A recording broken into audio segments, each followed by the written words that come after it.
జగన్మోహన్ రెడ్డి గారు బాగా ఫ్రస్ట్రేషన్లో ఉన్నారని నాకు అర్థమైంది. అధికారంలో ఉన్నప్పుడు దౌర్జన్యాలు, ఇంకో పక్కన అవినీతి అడ్డగోలుగా వ్యవహరించారు. ప్రతిపక్షానికి వచ్చిన తర్వాత ఈరోజు నీతులు విలువల గురించి మాట్లాడుతూ నిజంగానే చాలా చాలా ఆశ్చర్యంగా ఉంది. జగన్మోహన్ రెడ్డి గారిలో మేమందరం కోరుకునేది ఏంటంటే, ఒక ముఖ్యమంత్రిగా పనిచేసిన వ్యక్తి ఉందాతనంగా మాట్లాడతారు, వాస్తవాల దగ్గరగా మాట్లాడతారు, ఒక వ్యక్తిని కించపరిచే విధంగా మాట్లాడతారని, కించపరుచుకునే విధంగా మాట్లాడతారని అనుకున్నాం. కానీ ఇదంతా చూసిన తర్వాత ఇందులో ఆయనకి ఏమీ లేవు, ఏది రాదని నాకు అర్థమైంది. అధికారంలో ఉన్నప్పుడు ప్రజల్ని కలవలేదు, ప్రతిపక్షానికి వచ్చిన తర్వాత హౌస్కి రారు. అంటే ఎప్పుడు దూరంగా బతకాలని కోరుకునే వ్యక్తి జగన్మోహన్ రెడ్డి గారు.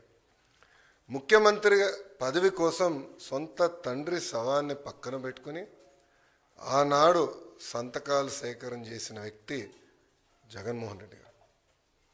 2019 ఎన్నికల్లో సొంత బాబాయిని లేపేసి మేమేదో చేశామన్న నింద మా పైన వేసిన వ్యక్తి జగన్మోహన్ రెడ్డి గారు. ఇంతేకాకుండా ఈరోజు ప్రభుత్వం పైన, బడ్జెట్ పైన, గౌరవ ఉప ముఖ్యమంత్రి గారి పైన మాట్లాడి చూస్తే నిజంగానే నాకు చాలా ఆశ్చర్యం వేస్తుంది. పరదాల ప్రభుత్వం ఈరోజు పోయింది.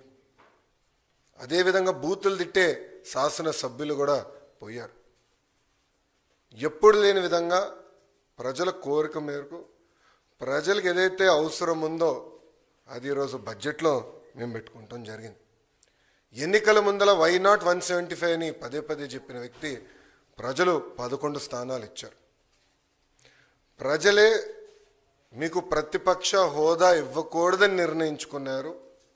అది ఆయన ఇప్పుడు కూడా తెలుసుకోకుండా నిన్న చెప్పా, వన్డే ముఖ్యమంత్రి అని. కరెక్ట్గా హౌస్ ప్రారంభమయ్యే రోజు మొదటి రోజు వస్తారు, నాకు ప్రత్యేక హోదా, క్షమించాలి, నాకు ప్రతిపక్ష నేత హోదా ఇవ్వాలి అని కోరుకుంటాడు, వెళ్ళిపోతాడు. మళ్ళీ ఎప్పుడు ఆయన కంపడరు. అలాంటి పరిస్థితి మనందరం చూస్తున్నాం. ఇప్పుడు ఆయన ఆలోచించాలి, ఎందుకు 11 స్థానాలు ప్రజలు ఆయనకి ఇచ్చారు. ఆయన ఆలోచించాలి, ఎందుకు సొంత తల్లి, చెల్లి, కార్యకర్తలు, నాయకులు ఆయన నమ్మట్లేదని. మొన్న బ్యాలెట్ ద్వారా దాదాపు 67% ఓట్లు కూటమి అభ్యర్థులు ఆల్పాటి రాజేంద్ర ప్రసాద్ గారు, ఇంకొక పక్కన రాజశేఖర్ గారు ఓట్లు సాధించారు. నేను చెప్పా, ఈవీఎం అయినా బ్యాలెట్ అయినా గెలుపు కూటమి ప్రభుత్వంది. అలాంటిది ఈరోజు గౌరవ ఉప ముఖ్యమంత్రి గారిని కించపరిచే విధంగా ఆయన మాట్లాడారు. ఆయన మాజీ ముఖ్యమంత్రి జగన్మోహన్ రెడ్డి గారు ఒకసారి ఆలోచించారు. మొన్న ఎన్నికల్లో ఆయనకు వచ్చిన మెజారిటీ ఎంత, గౌరవ ఉప ముఖ్యమంత్రి గారికి వచ్చిన మెజారిటీ ఎంత? మొన్న జరిగిన ఎన్నికల్లో వైకాపాకి ఎన్ని సీట్లు వచ్చినాయి, జనసేన పార్టీకి ఎన్ని సీట్లు వచ్చినాయో ఆయన ఒకసారి ఆలోచించాలి. అంతేగాని నోరుంది కనుక ఇప్పుడు కూడా నేను అనుకుందే రైటు, అధికారంలో ఉన్న వాళ్ళు నేను కించపరిచే విధంగా మాట్లాడతాను, ఎగతాళి చేస్తూ ఉంటాం, నిజంగానే చాలా చాలా బాధాకరం. ఈరోజు రాష్ట్రంలో మీరు చూస్తే ఎప్పుడు లేని విధంగా మన అభివృద్ధి కార్యక్రమాలు మనం ప్రారంభించుకున్నాం. ఎప్పుడు రాని విధంగా ఈరోజు పెద్ద ఎత్తున ఆంధ్ర రాష్ట్రానికి పెట్టుబడులు వస్తున్నాయి. మీరు చూసారు, ఒక టీసీఎస్ కానీ, ఆర్సిలర్ మిత్తల్ కానివ్వండి, ఎన్టీపీసీ గ్రీన్ కానివ్వండి, రిలయన్స్ సిబిజీ ప్రాజెక్టులు కానివ్వండి, ఇట్లా అనేక పెట్టుబడులు ఎప్పుడు రాని విధంగా మన రాష్ట్రానికి వస్తున్నాయి. గత ప్రభుత్వం కనీసం గుంటలు కూడా పూడ్చలేదు, ఆ గుంటలు పూడ్చే కార్యక్రమం కూడా మేము తీసుకుంటున్నాం. అంతేకాకుండా ఎప్పుడు జరిగిన విధంగా సంక్షేమం కూడా మేము చేస్తున్నాం. ప్రజలందరూ ఒక విషయం గమనించాలి, 2014లో పెన్షన్ 200 రూపాయలు, చాలని పెన్షన్ని 2000 రూపాయలు మేము చేసాం. 5 సంవత్సరాలు 2000 చేసాం. గత ప్రభుత్వం 1000 రూపాయలు పెంచేదానికి 5 సంవత్సరాలు తీసుకుంటే మొదటి నెలలో మేము అదే పెన్షన్ ఇంకో 1000 రూపాయలు మేము పెంచాం. వికలాంగులకి 6000 రూపాయలు ఇస్తున్నాం. బెడ్కి పరిమితమైన వాళ్ళకి నెలకి 15,000 రూపాయలు ఈరోజు కూటమి ప్రభుత్వం అందజేస్తుంది. ఇంకో పక్కన అన్న క్యాంటీన్, గత ప్రభుత్వం అన్న క్యాంటీన్ మూసేస్తే మన ప్రభుత్వం ఏర్పడినంటే 198 అన్న క్యాంటీన్లు తిరిగి ప్రారంభించాం. ఎవ్వరు ఊహించిన విధంగా 1 కోటి గ్యాస్ సిలిండర్లు ఈరోజు కూటమి ప్రభుత్వం ఉచితంగా అందజేసింది. ఇంకా ఇసుక కూడా మీరు చూశారు, కేవలం లోడింగ్ ఛార్జీలు, ట్రాన్స్పోర్టేషన్ ఛార్జీలు తప్ప ఇసుకను కూడా మనం ఫ్రీ చేసాం. ఇంకా మిడ్ డే మీల్లో కానివ్వండి, సంక్షేమ హాస్టల్స్లో కానివ్వండి, ఈరోజు ఫైన్ రైస్ కూడా మన ప్రభుత్వం అమలు చేయబోతుంది. ఇంకా మే నెలలో తల్లికి వందనం కార్యక్రమం కానివ్వండి, అన్నదాత సుఖీభావ కార్యక్రమం కూడా అమలు చేయబోతున్నాం. 5 సంవత్సరాలు వాళ్ళు ఒక్క డిఎస్సి వేయలేదండి. అసలు డిఎస్సి పైన మాట్లాడే అర్హత మీకు ఎవరిచ్చారండి? నిరుద్యోగులు మా పైన బాధ్యత పెట్టారు. మొన్న జరిగిన గ్రాడ్యుయేట్ ఎన్నికల ఫలితాల తర్వాత బాధ్యత మాకు పెరిగింది. అందుకే మేము చాలా స్పష్టంగా చెప్పా, 1 మ్యాన్ కమిషన్ రిపోర్ట్ వచ్చిన వెంటనే డిఎస్సి ప్రక్రియ ప్రారంభిస్తాం. ఇప్పటికీ టెట్ పూర్తి చేశామని చెప్పి అది కూడా ఈ నెలలోనే చేస్తాను కూడా నేను నిరుద్యోగులకు హామీ ఇచ్చాను. సో ఇట్లా ఇచ్చిన ప్రతి హామీ మేము ఒక పద్ధతి ప్రకారం నిలబెట్టుకుంటుంది కూటమి ప్రభుత్వం. ఇప్పుడన్నా జగన్మోహన్ రెడ్డి గారు వాస్తవాలు తెలుసుకుని ఎందుకు ఆయనకు 11 సీట్లు వచ్చినాయి, కార్యకర్తల దగ్గరికి వెళ్ళి గతంలో ఆయన చేసిన తప్పులు తెలుసుకుంటే బాగుంటుందని ఈ సభాముఖం ఆయన తెలుపుకుంటూ, దయచేసి గౌరవ ఉప ముఖ్యమంత్రి గారి గురించి కానివ్వండి, గౌరవ ముఖ్యమంత్రి గారి గురించి ఆలోచించి మాట్లాడమని నేను కోరుతున్నాను. ఈరోజు ప్రజలు వాళ్ళని గెలిపించారు. ఎవరికి రాని మెజారిటీలతో వాళ్ళు గెలిచి ఒక ముఖ్యమంత్రిగా ఉప ముఖ్యమంత్రిగా ఉన్నారు. వాళ్ళని కించపరిచే విధంగా మటుకు మాట్లాడితే మేము సహించాం. చాలా ఫర్మ్గా మేము కూడా మాట్లాడతాం. మేము మిమ్మల్ని వదిలిపెట్టే ప్రసక్తే ఉండదు. గౌరవం అనేది ఇచ్చిపుచ్చుకోవాలి తప్ప ఏదంటే అది వాగితే మటుకు ప్రభుత్వం ఇక్కడ ఏదో కూర్చుని మేము వింటామనుకుంటే చాలా పొరపాటు పడతారని ఆయన కూడా తెలియజేస్తూ, ఇప్పుడు మీడియా మిత్రులకి అయిన ప్రశ్నలు ఉంటే దానికి సమాధానం చెప్పేదానికి నేను సిద్ధంగా ఉన్నాను.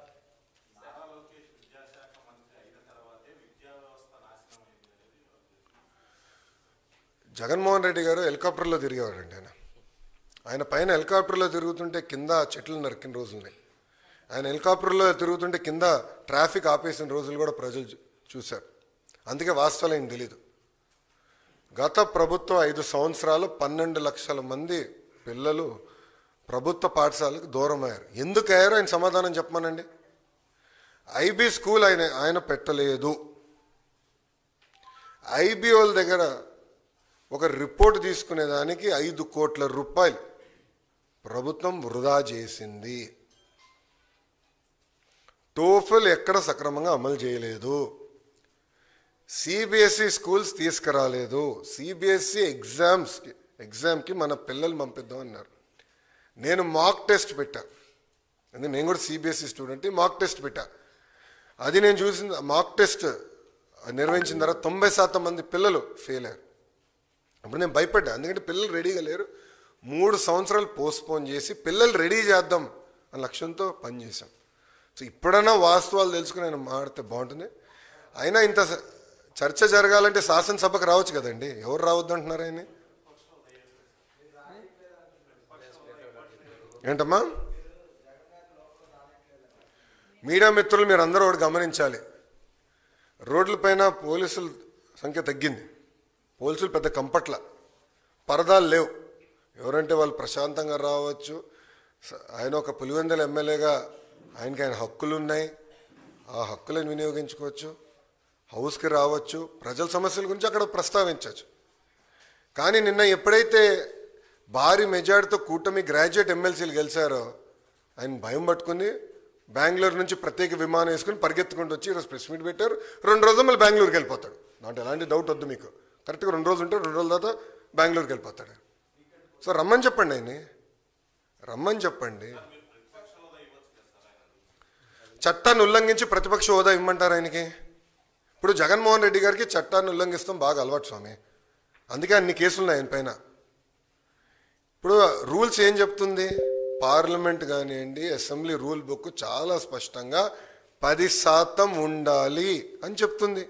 మళ్ళీ ఆయనే గతంలో చెప్పాడు కదా, గౌరవ ముఖ్యమంత్రి గారిని చూస్తూ ఆ గతంలో ఆయనే చెప్పాడు కదా, ఒక 4-5 ఎమ్మెల్యేని లాగేస్తే ప్రతిపక్ష హోదా కూడా మీకు ఉండదు అని చెప్పాడు కదా.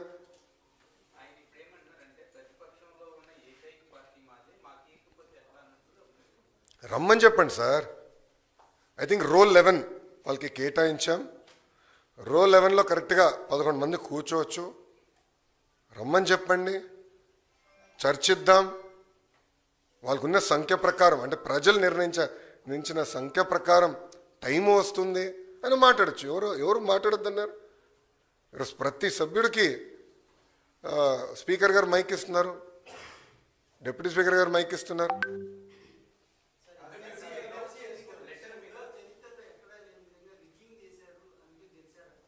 ఎవరన్నారండి? ఆయన అసలు ఆంధ్ర రాష్ట్రంలో ఉంటే కదండి స్వామి ఎన్నికలు ఎటు జరిగినాయో తెలిసేదానికి. ఆయన వెళ్ళి బెంగళూరులో పడుకుని ఇక్కడ ఎన్నికల గురించి మాడితే ఆశ్చర్యంగా లేదా అన్న? ఆయన పొలిటీషియనా? నేను అడుగుతున్నా. ఇప్పుడు నేను కూడా పాదయాత్ర చేశాను సార్. పాదయాత్ర చేసిన తర్వాత నిరంతరం ప్రజల్లో ఉండాలని కోరుకుంటా, అహర్నిశలు కలుస్తా. ఆయన్ని కలవకుండా, అంటే 5 సంవత్సరాల్లో దాదాపు 20 మంది శాసనసభ్యులు ఆయన కలవలేకపోయారు. గుర్తుపెట్టుకోండి. ప్రతిపక్షానికి వచ్చిన తర్వాత కూడా ఇప్పటికీ 8-9 నెలలు అయింది. ఆయన సొంత కార్యకర్తలు కలవట్లేదండి. మళ్ళీ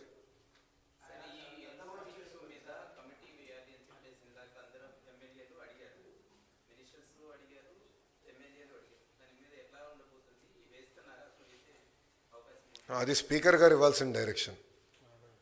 స్పీకర్ గారు ఇవ్వాల్సిన డైరెక్షన్ గురించి నేను మాట్లాడకూడదు. స్పీకర్ గారు ఏ నిర్ణయం తీసుకున్నా ప్రభుత్వం దానికి కట్టుబడింది.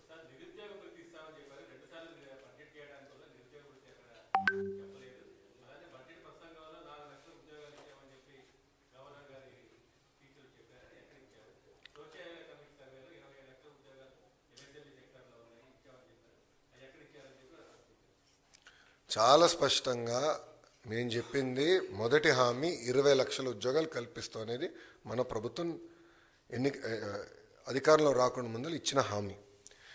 మీరు నా స్పీచ్ కూడా చూడండి. బోత్ ప్రైవేట్ ప్రభుత్వం కలిపి 20 లక్షల ఉద్యోగాలు కల్పిస్తామని మేము చెప్పాం. మీరు చూస్తే ఇప్పటికీ 6 లక్షల కోట్ల పెట్టుబడికి మేము ఒప్పందాలు కుదిరించుకున్నాం. అవన్నీ ఇప్పుడు గ్రౌండింగ్ అవుతున్నాయి. తద్వారా 4 లక్షల మంది యువతకి ఉద్యోగాలు కల్పిస్తామని మేము చెప్పాము. అది స్పీచ్లో ఉంది. మొన్న కూడా కౌన్సిల్లో నేను చూపించానండి. ఇప్పుడు ఒకటి సూటిగా ఆయన ప్రశ్నిస్తున్న, 5 సంవత్సరాల్లో మీరు తీసుకొచ్చిన కంపెనీలు ఎన్ని? ఆయనే సమాధానం చెప్పమనండి. ఎంతమందికి ఆయన ఉద్యోగాలు కల్పించాడు? ఆయనే సమాధానం చెప్పమనండి. ఎందుకు ఈ గోలంతా? చెప్పుకునే స్థాయి ఒక్క కంపెనీ తీసుకొచ్చాడు ఆయన?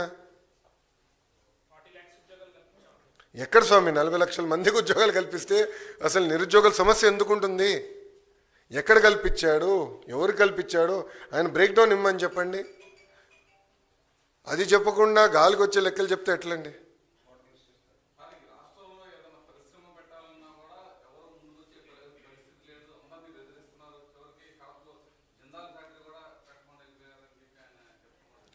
టీసీఎస్ ఎందుకు వచ్చిందండి? ఆసిలర్ మెత్తల్ ఎందుకు వచ్చిందండి? ఎన్టీపీసీ గ్రీన్ ఎందుకు వచ్చింది? ఎల్జీ ఎలక్ట్రానిక్స్ ఎందుకు వచ్చింది అని ఆయన కంపట్లేదా? జిందాల్ గురించి ఆయన మాట్లాడుతున్నారు. ఆయన అధికారులు ఉన్నప్పుడు ఏం పీకాడు ఆయన? కడప స్టీల్ ప్లాంట్ పనులు ఎందుకు ముందరికి వెళ్ళలేదు ఆయన అధికారులు ఉన్నప్పుడు? పోలవరం పనులు ఎందుకు ముందరికి వెళ్ళలేదు ఆయన అధికారులు ఉన్నప్పుడు? అమరావతి పనులు ఎందుకు ఆపేశాడు ఆయన అధికారులు ఉన్నప్పుడు? దానికి స్పష్టంగా సమాధానం చెప్పమనండి. అది చెప్పకుండా ఏదంటే అది వాగితే ఎట్లా ఒప్పుకుంటాం? వాస్తవాలు దగ్గర ఉండాలి కదా ఆయన. ఎప్పుడు లేని విధంగా పెట్టుబడులు ఆంధ్ర రాష్ట్రానికి వస్తున్నాయి. మళ్ళీ ఇన్వెస్ట్మెంట్ మ్యాప్ పైన ఆంధ్ర రాష్ట్రం వచ్చింది. ఇప్పుడు ఒక్కొక్క కంపెనీ గ్రౌండ్ చేసుకుంటూ మేము వెళ్తున్నాం. అది మా పైన ఉన్న బాధ్యత కదా. ఏదండి?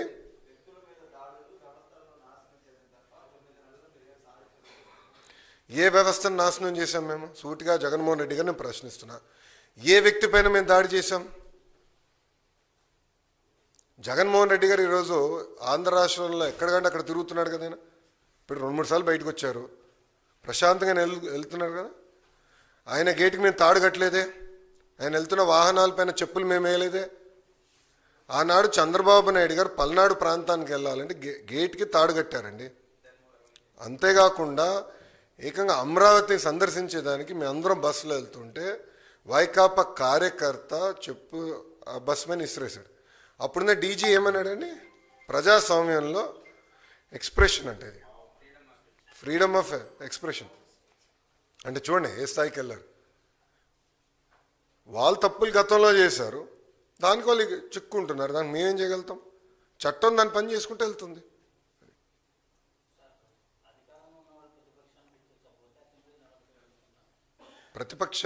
వాళ్ళు ప్రతిపక్షంలో ఉన్నారని ప్రజలే గుర్తించారు. అందుకే ప్రజల్ని వాళ్ళు అక్కడ కూర్చోబెట్టారు. రమ్మని చెప్పండి హౌస్కి. ఎవడు ప్రతిపక్షాన్ని ఎందుకు గుర్తించలేదు? ప్రతిపక్ష నాయకుడుగా చట్టాలని ఉల్లంఘించి మేము గుర్తించాలని అనుకోవట్లేదు. రూల్స్ పైన మాకు గౌరవం ఉందండి, అది ఉల్లంఘించి మేము గుర్తించాలని అనుకోవట్లేదు. We are law abiding citizens, we are not law breakers.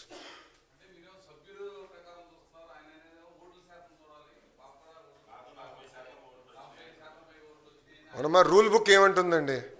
ఇప్పుడు ఇదే అంటే జగన్మోహన్ రెడ్డి గారు ఛాన్స్ ఇస్తే prevention of money laundering act తీసేస్తాడు. ఇదే ఛాన్స్ కానీ జగన్మోహన్ రెడ్డి గారికి ఇస్తే సిబిఐని రద్దు చేస్తాడు, సిఐడిని మూసేస్తాడు ఆయన. ఎందుకంటే ఆయన దందాకి అడ్డొస్తున్నారు కదా వీళ్ళు. రూల్ బుక్ ఏం చెప్తుంది? 10% ఉండాలి. ఇప్పుడు ఒక విషయం చెప్తున్నానండి, నేను ఎమ్మెల్యేగా గెలవపోతే నేను హౌస్కి రావాలనుకుంటే ఎట్లా అండి? ఇప్పుడు ఒక్క ఓటుతో ఓడిపోయినా ఓటమియే, ఒక ఓటుతో గెలిచినా గెలుస్తామే. ప్రజలు నిర్ణయిస్తారు. That is the beauty of democracy. ఇప్పుడు అరవింద్ కేజ్రీవాల్ గారు ఓడిపోయారు, నేను అసెంబ్లీకి రావాలని అంటే నాకు ఇంత పర్సెంటేజ్ ఓటింగ్ వచ్చింది, 40% ఓట్లు నాకు వచ్చింది, నేను హౌస్లోకి వస్తాను, అసెంబ్లీలోకి వచ్చి కూర్చుంటానంటే ఎట్లా అవుతుందండి? ఇది ఒక సిస్టమ్ ఉంది డెమోక్రసీలో. ఆ సిస్టమ్ మనం అందరం పాటించాలి కదా.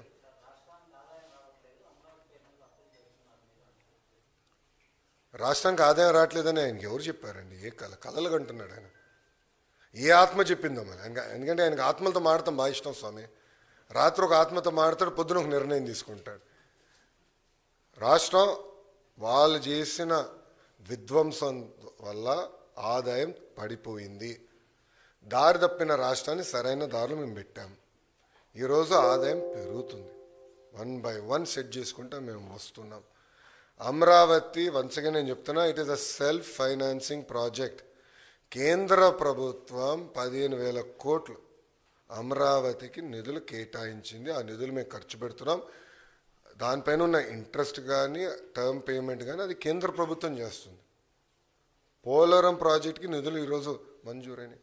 అంతెందుకండి, ఎన్నికల ముందల విశాఖ స్టీల్ ప్లాంట్ ప్రైవేటీకరణ అవుతుందని చెప్పిన వాళ్ళు వైకాపా నాయకులు. ఈరోజు కూటమి ప్రభుత్వం కలిసికట్టుగా పోరాడి విశాఖ స్టీల్ ప్లాంట్ని ప్రైవేటీకరణ జరగకుండా చేసుకున్నాం. అది మాకున్న చిత్తశుద్ధి. 13,000 కోట్ల రూపాయలు అండి. కేంద్ర ప్రభుత్వం 11,000 కోట్ల రూపాయలు, రాష్ట్ర ప్రభుత్వం సుమారుగా 2,800 కోట్ల రూపాయలు.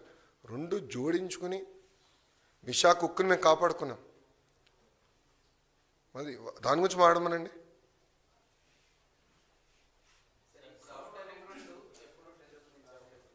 అది మంత్రి నారాయణ గారు సమాధానం చెప్తారు. నాకు అంత ఐడియా లేదమ్మా.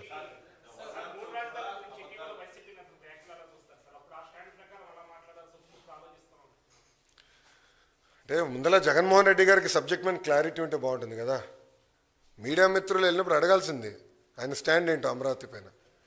అంటే ఒక రాజధాని కట్టుబడి ఉన్నాడా, లేదంటే 3 ముక్కలు ఆటలాడుతున్నారా అనేది ఆయన సూటిగా ప్రశ్నించాడు. పాపం ఆయన చేతుల్లో ఏముందబ్బా, ఆయన చేతులు ఏమైనా అక్కడ సజ్జల స్క్రిప్ట్ పంపిస్తే ఈయన చదువుతాడు కౌన్సిల్లో కూర్చుని. అంతే కదా జరిగేది.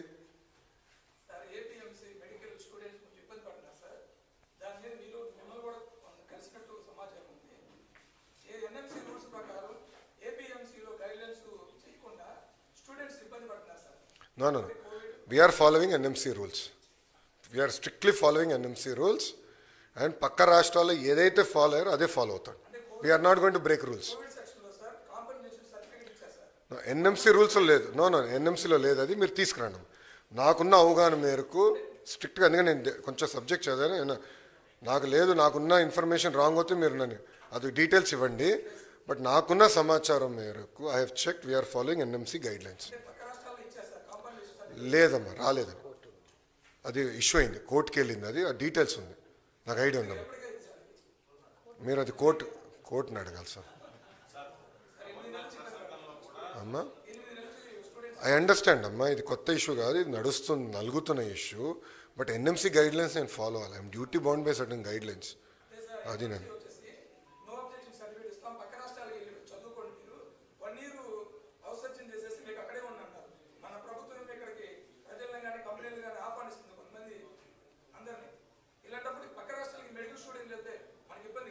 Sir, let me follow the rules, the guidelines laid down. Court కూడా క్లారిటీ ఇచ్చిందా, then I can take up అమ్మా. అంతేగాని చట్టాన్ని ఉల్లంఘించే అలవాటు నాకు లేదు. Want be very clear.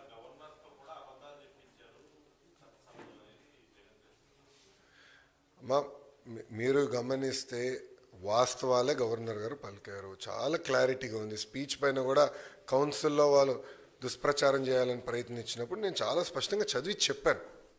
దాని తర్వాత నన్ను సోషల్ మీడియాలో కూడా పెట్టి ఉద్యోగాలు ఇవ్వలేదు అని ట్రోల్ కూడా చేశారు. But I stand by my word.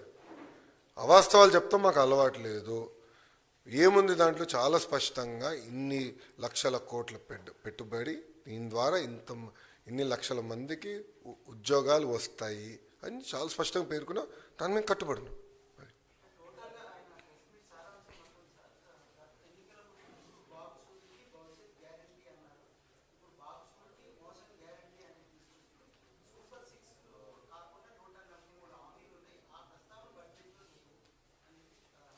Sir ఒక మాట్లాడుతున్నా, సిపిఎస్ అని ఎందుకు రద్దు చేయలేదండి?